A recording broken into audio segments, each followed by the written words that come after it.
6 danske ingeniørstuderende er blevet udtaget til intet mindre end VM-finalen i design af undervandsrobotter. Den danske robot skal de næste dage dyste imod den øvrige robotverdens-elite i den amerikanske rumfartsorganisation NASA's hovedkvarter i Houston, Texas. Målet er at udvikle en robot, der kan løse opgaven med at søge efter muligt liv under isen på Jupiters måne Europa.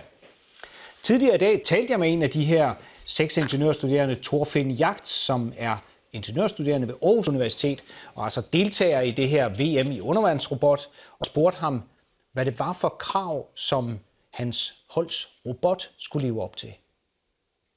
Den skulle løse 5 opgaver, stillet af MATE og også inspireret af en NASA-mission.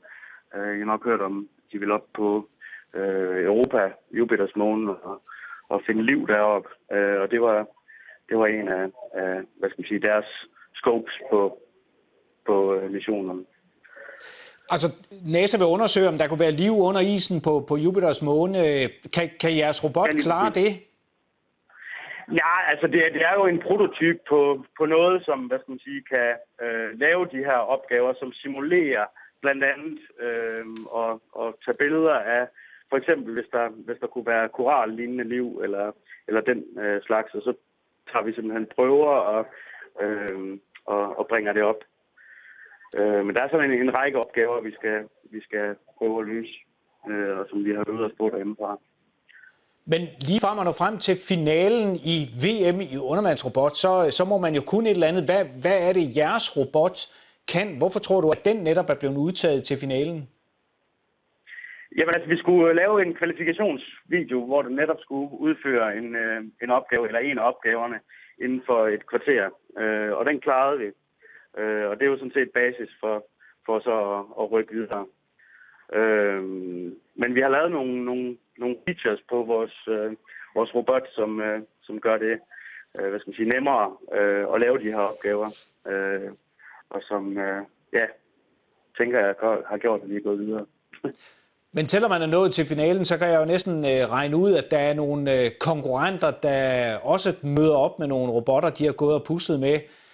Det hele det løber frem til på lørdag. Hvad glæder du dig mest til, og hvordan tror du, det kommer til at spænde af? Altså, dem vi har set indtil videre, har givet mig en god fornemmelse. Der vil jeg mene, at vi har nogle features, som gør os meget konkurrencedygtige. Vi har lige implementeret noget stereo vision for at kunne, for vores pilot kan have dybdesyn. Og det betyder rigtig meget, når du arbejder under vandet, eller i det hele taget. Og vi har lavet sådan en selvregulering-algoritme, som sørger for at holde vores ROV stabil, når vi arbejder med den. Og det er sådan, vil jeg sige, de 2 hovedting, der gerne skulle vinde det her.